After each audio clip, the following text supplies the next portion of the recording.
L'histoire de la Birmingham Small Arms Company, BSA, l'usine que l'on voit dans Peaky Blinders, n'est pas juste une histoire d'usine qui sent l'huile de moteur dans une fiction. C'est l'aventure d'une boîte qui a fabriqué tout ce qui tire ou qui roule en Angleterre pendant 150 ans. Si vous regardez Peaky Blinders, sachez que sans eux, Thomas Shelby marcherait à pied et se battrait avec des cailloux. Ok, tout commence avec la guerre de Crimée. À l'époque, le gouvernement britannique réalise un truc assez embarrassant, ils n'ont plus assez de fusils. Voilà. Le problème, à Birmingham, les armuriers travaillaient à l'ancienne. Chaque pièce était faite à la main dans des petits ateliers. Et du coup, le résultat, c'est que si vous cassiez une vis sur votre fusil, impossible d'en piquer une sur celui du voisin. Toutes les vis étaient différentes, personne n'utilisait les mêmes, même l'outillage c'était pas les mêmes en fait. Et c'était l'enfer logistique. En 1861, plusieurs armuriers se disent « Bon les gars, faut qu'on arrête de bricoler dans nos garages ». Et ils s'unissent et créent la BSA, Birmingham Small Arms. Leur mission est très simple, automatisée. Ils achètent un immense terrain à Small Heath, le quartier des Peaky Blinders. Et ouais, vous commencez à voir le lien. Hein. Et ils construisent une usine qui ressemble plus à une forteresse qu'à un atelier de couture. Ils demandent même au chemin de fer de construire une gare juste à côté, parce qu'en fait, quitte à être des patrons, autant avoir le train qui s'arrête directement dans ton usine. L'usine est prête en 1863 sur Armory Road. Au début, ils fabriquent des milliers de fusils pour l'Empire britannique. Puis ensuite, ils arrivent à décrocher un gros contrat de 20 000 fusils pour les Turcs. Super. Sauf qu'en 1879, le téléphone ne sonne plus. Pas de guerre, pas de commande. L'usine ferme carrément ses portes pendant 1 an. Les patrons comprennent qu'ils ne peuvent pas attendre que les gens se tirent dessus pour gagner leur vie. Et c'est là qu'ils commencent à cogiter, et donc il faut trouver autre chose. Mais comme il n'y a pas de guerre tous les 4 matins, en fait ce qui se passe c'est que, heureusement, ils décident de se diversifier pour ne pas mettre la clé sous la porte. C'est là qu'ils commencent à fabriquer des vélos, puis des motos. C'est le début de la légende. BSA devient une marque ultra stylée qui définit le look des routes anglaises. Ok, BSA est né parce que l'Angleterre n'arrivait pas à fabriquer des fusils assez vite. Et ils ont fini par construire un empire industriel à Small Heath qui a survécu à 2 guerres mondiales avant de devenir une icône de la pop culture. Ouais, pour la petite histoire, en fait c'est un inventeur nommé Otto, qui est venu présenter son dicycle. En fait, c'est une espèce d'engin à 2 grandes roues, en fait, et directement dans la salle de réunion des patrons. Et pour les épater, il a descendu l'escalier en colimaçon de l'usine sur son vélo. Le mec, il a pété un câble. Et forcément, ça a convaincu tout le monde. Et donc, en 1881, ils déposent leur logo mythique, 3 fusils croisés. Ok, c'est leur label de qualité, incassable. Mais attention, la BSA est un peu indécise. En 1887, ils arrêtent les vélos pour refaire de nouveau des fusils. Les fameux Lee Mitford, car l'armée en fait revient frapper à leur porte. À cause de ça, ils ratent l'invention du pneu gonflable en 1888. Pendant que eux ils soudent des baïonnettes en fait, les concurrents à côté s'envolent avec le marché du vélo moderne. Ouais. À ça d'y arriver, pas de bol.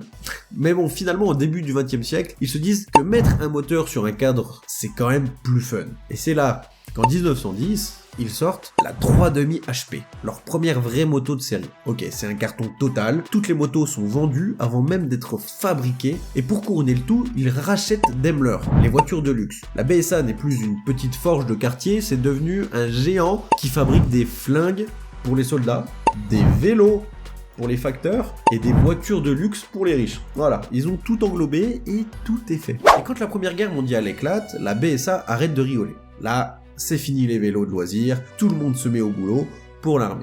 Voilà, c'est clair et net. L'usine devient une fourmilière géante avec 14 000 employés à la fin de la guerre. Et à la fin de la guerre, ils ont fabriqué tellement de trucs qu'ils décident de séparer la boîte en 3.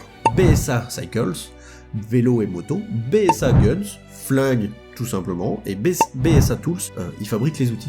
C'est leur technique pour ne pas couler si l'un des secteurs va mal. Voilà. Malin, ouais, on sait pas trop. En 1920, la BSA se sont poussés des ailes et rachètent Airco, le plus gros fabricant d'avions. Ouais.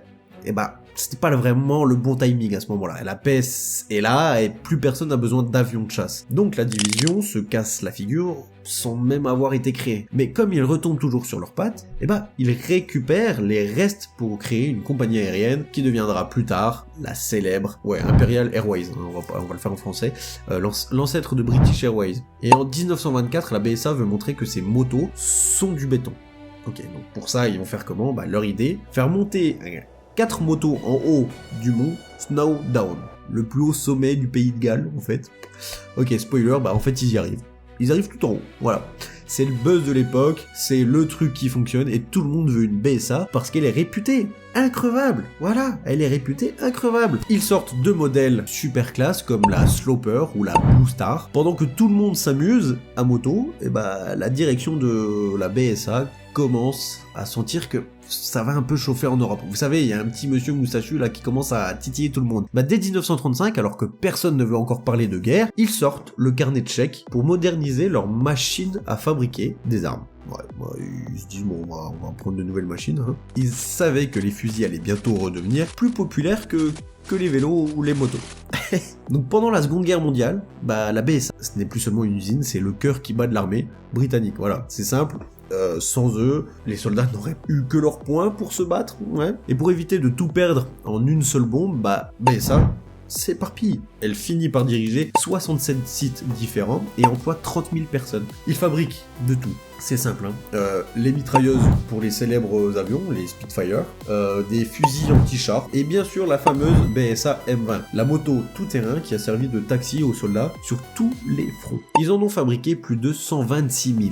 Évidemment, les Allemands savaient très bien que Small Heath était l'endroit où on fabriquait les jouets qui leur faisaient mal. Donc, l'armée de l'air allemande, ils sont pas trop bêtes, avaient mis une grosse croix rouge sur l'usine, et c'est donc la nuit du 19 novembre 1940 que c'est le drame. 2 énormes bombes tombent pile sur l'usine d'Armory World. Le bilan est lourd, il y a beaucoup de victimes et l'usine est en ruine. On aurait pu croire que c'était la fin, on aurait pu croire que c'était fini, mais c'était mal connaître les gens de Birmingham. Au lieu de baisser les bras, les ouvriers ont continué à bosser dans des conditions plutôt héroïques, on va dire, en fait. Et pour protéger les machines, ils ont même créé des usines souterraines. La production n'a quasiment jamais été arrêtée, et à la fin de la guerre, le bilan est hallucinant, ok ? Ils avaient sorti plus d'1 million de fusils et un demi-million de mitrailleuses. Ils faisaient ça sous terre, on s'en rappelait. À l'époque, on disait que si les guerres se gagnaient, autrefois sur le terrain de sport, celle-ci s'était gagnée dans les ateliers de la BSA. Après la guerre, c'est l'euphorie, la BSA est partout. En 1951, ils rachètent leur propre gros rival, Triumph, ceux qui font les motos, vous savez, et ils deviennent donc les numéros 1 mondiaux. Ils ont plus de concurrents. Et donc à cette époque, une moto sur 4 dans le monde sort de leurs usines, à eux. C'est colossal. Et ils lancent la Bantam, une petite moto pas chère et increvable, et on en voit partout. Enfin, des facteurs aux ouvriers, tout le monde. C'est la 2 chevaux de la moto. Ils gagnent toutes les courses aux USA, et reçoivent même des médailles de la reine d'Angleterre. Ok, bref, tout va bien, en apparence. Pendant que les patrons de Birmingham boivent du thé dans leur petit bureau en cuir, il y a un petit nouveau qui arrive sur le marché. Et il est de l'autre côté du monde. Honda. Les Japonais proposent des petites motos qui démarrent avec un simple bouton électrique. Ok. Qui ne fuit pas l'huile et qui en plus ne tremble pas. Là c'est l'anarchie totale. Les chefs de la BSA rigolent. Ok, pour eux, une vraie moto doit être grosse, bruyante et se démarrer au kick. En se pétant le mollet, ok, si possible. En 1963, Honda fabrique déjà plus de motos à lui seul que toute l'Angleterre. Réunie. Commence à piquer. Et pour essayer de sauver les meubles, la direction, qui, selon la légende, n'aimait même pas les motos, lance un projet absurde en 1970, l'Ariel 3. Ok. C'était un genre de tricycle bizarre censé être impossible à renverser. Une catastrophe. Une catastrophe. Le truc tenait tellement mal à la route qu'on l'a surnommé la Granny Killer, la tueuse de mémé. Et ils perdent 2 millions de livres juste en faisant ça, voilà. Et donc ça, c'était le coup de grâce. En 1973, c'est la faillite, le géant s'écroule, et pour essayer de sauver la boîte, les ingénieurs de la BSA ont eu une idée qui semble cool sur le papier. Stocker l'huile directement dans les tubes de cadre de la moto, au lieu d'avoir un réservoir séparé. Il y en a là-dedans. Et ils se sont plantés en fait dans les mesures, ok. Le cadre était devenu trop haut pour passer sur les rails de l'usine, donc ce qui fait qu'il y a des retards énormes, des clients américains furieux, et 3 millions de livres de dettes. La catastrophe. Ouais, le gouvernement essaye de mélanger la BSA avec une autre marque, Norton, pour créer un super groupe. Ouais, vous savez, c'était la grande mode. Mais c'est la pagaille totale, les ouvriers font grève, les usines sont occupées et tout le monde se dispute. Personne n'est d'accord. Et en 1973, après 63 ans de bruit et de fureur, l'usine mythique de Small East ferme ses portes. Pendant 40 ans, le nom BSA ne sert plus qu'à vendre quelques vélos en Inde ou des carabines à air comprimé. C'est là que l'histoire prend un virage inattendu. Le géant indien Mahindra, un énorme groupe industriel, décide de racheter la marque. Leur plan est génial, garder le style british, le design est fait en Angleterre, utiliser la puissance indienne pour l'argent et l'ingénierie, et relancer la production près de Coventry, juste à côté du berceau historique. En 2021, la nouvelle BSA sort son premier bébé, la Goldstar 650. Le look exactement comme celle des années 50, parfait pour se prendre pour un vrai Peaky Blinders. Le moteur est moderne, propre et fiable. En 2024-2025, elle débarque enfin en France. Et il ne s'arrête pas là. Il prépare une nouvelle version de la Bantam, la petite moto pas chère, pour attirer les jeunes motards. Dans les années 1920, l'époque de Tommy Shelby, travailler à la BSA, c'était toute une aventure. La paye au seau. Oubliez les virements bancaires, hein, ok. Le samedi, les chefs passaient dans les rangs avec des seaux remplis de pièces de monnaie pour payer les ouvriers. C'était un peu, servez-vous, hein, démerdez-vous. Les artisans têtus, les vieux de la vieille, détestaient les nouvelles machines américaines. Les fabricants de ressorts, par exemple, arrêtaient de bosser dès 10h du matin. Pourquoi ? Ils étaient persuadés que si l'air devenait trop chaud dans l'usine, leur métal allait devenir tout mou. C'est une ville dans la ville. L'usine s'occupait de tout. Tu mangeais à la cantine BSA, tu jouais au foot dans le club BSA et tes potes étaient tous à l'usine. C'est là que la fiction rejoint la réalité. Avec des milliers d'ouvriers entassés, l'usine était le lieu parfait pour recruter des gros bras. Ok, comme les Peaky Blinders, en fait, ils allaient chercher les jeunes ouvriers un peu révoltés ou ceux qui s'étaient fait virer. Les réunions secrètes pendant les grèves, les ouvriers ne faisaient pas que protester pour leur salaire. Dans les coins sombres de l'usine, en fait, on croisait des révolutionnaires communistes et des membres de gangs qui profitaient du chaos pour faire leurs petites affaires. L'histoire de la BSA, c'est un peu les montagnes russes. On commence par fabriquer des fusils, parce qu'on manque de munitions, on devient les rois du pétrole avec des motos que tout le monde s'arrache, on se croit trop fort, on méprise les Japonais,